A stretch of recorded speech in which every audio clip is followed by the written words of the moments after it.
Well, hello and welcome to Imperfect Together, where nobody's perfect, and that's okay. But we're all in this together trying to be more like Jesus. That is what this is all about. So today, let's jump right into it. My name is Chris. Zach is not here. He's still out, but he is doing much better, just in case you've been tracking along and wondering. He's still in the hospital, but no more ventilator, no more trach. Just a couple more things to work on and some therapy, and then he'll be out and then doing a lot of therapy outside of that. So we're continuing to pray for him. But let's jump into the topic for today. So we're in part 2 of our series called Sexual Integrity. And to jump into this, I want to tell you something that probably the thing that I love most in the world is going to the lake. This is something that I always grew up as a kid doing this. I knew how to ski when I was 5 years old. I remember tubing and trying all kinds of different stuff. If you could probably buy it for the lake, my grandparents did, and we would try all kinds of different things. But it's one of the things I love most. If I could live anywhere in the world, that's where I would live, is on the lake with a boat, but with a specific type of boat. It'd have to be like a wakeboarding/surfing boat, because I love surfing. I love wakeboarding too, but it's a lot easier now that I'm older to break bones. And surfing's a whole lot easier. So now I love to surf, and I love to teach people how to surf. So it's one of the things I love. The problem is I love it so much that it's almost borderline an obsession. So quick story on why I say that. When I moved, I'm originally from Atlanta, and I moved to Arkansas 4 years ago at the time of filming this. And it was right before summer. So that first summer I was here, we didn't go anywhere. So the next summer, it's been over a year now since I've been to the lake, and I'm used to going all the time. And so I wanted to go to the lake. And my friend was getting married back home. So I was like, great, this will be the perfect opportunity. I'll go to the wedding, then we'll go, it was over 4th of July, so we'll go hang out at the lake for a little while. The problem was my wife couldn't go, and because she had just gotten a job, so she couldn't get off. I didn't really see it as a problem, which was my problem. So I took my daughter, because my son, he was already there. He was spending the summer with my grandparents. So I took my daughter, and we just hopped on a plane, flew out there. I went to the wedding, went to the lake, but it was a terrible decision. The week went terrible, by the way, and next week I'll be kind of digging in a little bit more to that, so make sure you're watching next week to hear some terrible stories that happened. But it really made my wife upset, because we just left her. I didn't just go to the wedding and come back. Dude, I left her for a week, and I said, I'm going to the lake without you, which is a terrible idea. And that's the problem with passions becoming obsessions, all right? There's no problem with having things that you're passionate about. And all of our passions really start as an interest, right? It's something that we like, we try this out, then it grows into a passion. But when that passion begins to take a turn and become an obsession, then we start to have a problem, right? So let's clarify for a bit. What is a passion? A passion is just something that you like, something that you love, are excited about, but it doesn't cause you to ignore the rest of life. Whereas an obsession begins to make that jump over into, I don't care about anything else, and it begins to consume your life, consumes your time, and it controls our thoughts and our actions and everything that we do, right? So in the same way, when we're talking about sexual desires, we have to be very careful not to let those interests become obsessions, right? So sexual desires, what are they? First of all, they're the things that we feel or think or want to do sexually, like sexual things we feel, think about, or want to do, right? And I want to say this off the bat. Those are not bad things, right? In and of themselves, they're not bad things. God gave you those desires, right? That's part of being a teenager and growing up, and you begin changing from a little kid into an adult, and you start to actually care about other people, right? Those are good things.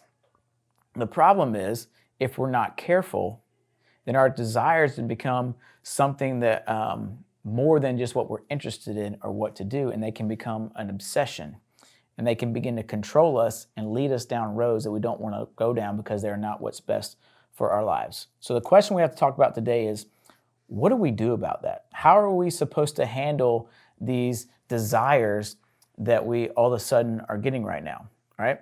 So this leads us back to sexual integrity. So last week, we talked about this word sexual integrity. And just to define it again for us, Sexual integrity is choosing to respond to the sexual things that we feel, that we think, and we desire in a way that respects ourselves, others, and God. All right? So to continue that conversation, I want to jump into this book in the Bible called 1 Corinthians. And 1 Corinthians was written by a guy named Paul.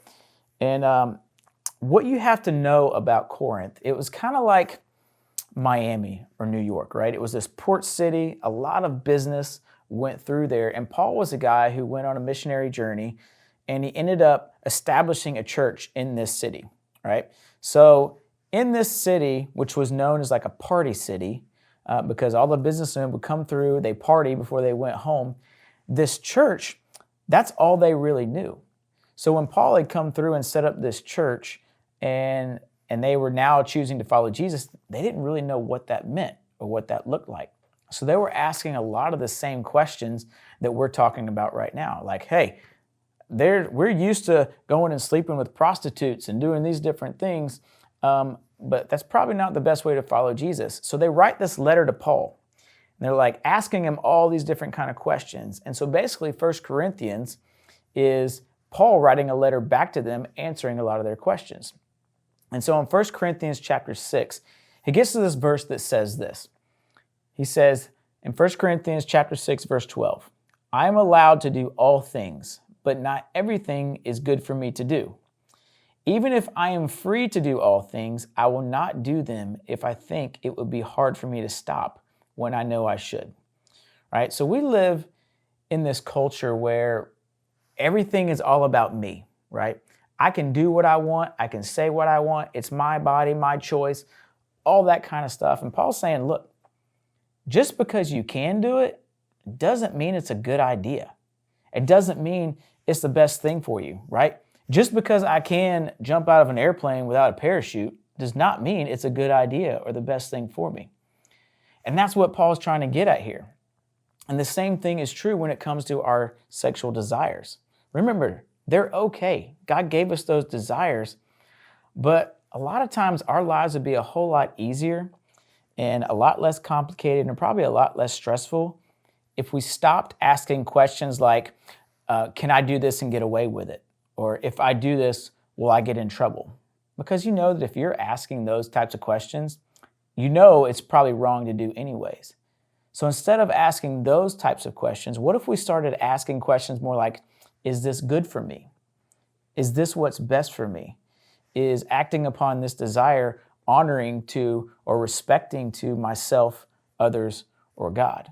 Because here's the thing, when you start asking those types of questions, and when you start thinking what's best for me instead of just what's normal, that's actually a sign of a mature person. You're growing and becoming a more mature person. Now here's, I think, the cool part about who God is. Because a lot of times we have this idea that when we follow Jesus, now all of a sudden we have all these rules that we can't do, and we can't do this, and we can't do that, and this no, no, no. But that's not who God is. God is actually for us, and God cares about us. And how do I know that? In John 10:10, it says that I have come that you may have life and have it to the full. See, God isn't against us. God understands that the desires we have and the passions we have are all good things when they're kept in the right container, when you keep them in the right lane, right? So God wants us to have a full and exciting life, and he wants us to be passionate because he gave us those passions to begin with. But he also knows that when left unchecked, those passions can become obsessions, and that can lead us down some dark, scary roads that lead to a lot of shame or regret. And if you've been there before, if you've made those mistakes, you know what I'm talking about. You wish you could get that picture back, or you wish that you wouldn't have looked at this, or you wouldn't have done that. And nobody wants to be there. And that's what God is saying. He's saying, look, I'm trying to keep you from this. So how do we do that? What does that look like for you and me? Well, I think if we want to live a free and full life that God called us to live, then we have to start by being honest with where we might be putting too much of our attention towards, right? What are the things that may be becoming more of an obsession, and getting real with that, right? So I think there's two things that we can do. First, you have to recognize what your obsessions are, right? So how do you know when a passion is moved to an obsession? Well, it's probably when you start spending more time with it. If it starts consuming your time or your thoughts, then it's probably jumped from being a passion to more of an obsession. So what would be some examples of this? So like spending all your time with your boyfriend or girlfriend, and then you've completely ignored your friends. Everybody knows that person. We've all been there and done that or seen that or experienced that, right? Maybe it's you're spending way too much time on your phone and you're kind of just ignoring reality or social media. Maybe it's you're more concerned about the image you're putting on social media that you're not even living your own life and you don't have real relationships. Or maybe it's video games. How many of you play video games all the way through the night and you're not sleeping and it's affecting your schoolwork and you have no other relationships outside of virtual ones? These are all different things that are fine in and of themselves, but when we let it cross that line into an obsession, then it starts pulling us away from God's best for our lives. So that's what we got to do first. First, we have to recognize what those obsessions are. And then second, we've got to start finding some balance in our life by creating some boundaries, right? And we always think of boundaries as something negative, but boundaries can be the most freeing thing that you ever do in your life. And that sounds contradictory, but it's the truth. If you really want freedom, set boundaries, right? And this starts by maybe talking to a trusted adult, a parent or a guardian or a small group leader who can help you define maybe what some of these boundaries and limits need to be for yourself. And then figure out what are the next steps that you need to take to start to put that in action so that you can start to take these obsessions maybe that you have and reel back on a little bit. Put some limits in place so that they can just become passions and not obsessions. Now here's the deal. When you get into this, you could probably be facing a lot of tough choices, right? You may have to break up with a boyfriend. You may have to have your parents put some software or a limit on your phone because you spend too much on your phone.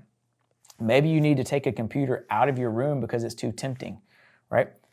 Making boundaries isn't easy, but I promise you it is the best thing for you because it's all worth it in the end.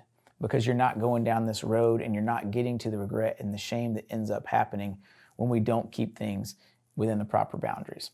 Now, here's something else I recognize. I recognize that this can be scary telling somebody about that. Nobody likes talking about our weaknesses or where we're failing or the things that we've done wrong. But here's what I'll tell you. When you find the right person to talk to, they're not going to think you're weird, or they're not going to think you're crazy. In fact, they're probably going to be proud of you for being willing to step up and do something about it, for being willing to create some boundaries in your life because they're seeing that maturity in you. So don't be afraid to talk to somebody about it, but make sure it's somebody that you trust. Because here's the thing, God cares about you. He cares about your life, and he wants you to have that full life, but he also wants you to have these guardrails in place so that you don't fall off the cliff. It's what a guardrail is for. He wants us to keep our passions and not becoming obsessions because there's a whole lot more to life to live. There's a whole lot more to life than just your boyfriend or your girlfriend or just video games. And our job as believers in Jesus is to share the message of Jesus with people. And if we're so consumed with other aspects of our life, then we're not really able to share that message with others, right? And God wants you to have that full life. So here's the thing. Just because you can do something doesn't mean it's God's best for you. And when you begin developing these healthy thoughts and behaviors with this stuff, we're not only honoring God and ourselves, but we're also loving and respecting the people around us. And when you do this now, not only is it going to help you have healthier and better relationships and help you make wiser choices today, but it's going to help set you up with your future relationships and experiences too. But that's something that we're going to talk a little bit more about next week. And next week's going to be a fun one, so make sure you tune in. But hey, I love you guys. God cares about you. Listen, if this has been helpful to you, I'm going to just share it. Share it with somebody who needs to hear this or that you think can be helpful. And let's just continue to get on this journey together to being more like Jesus. All right, love you guys.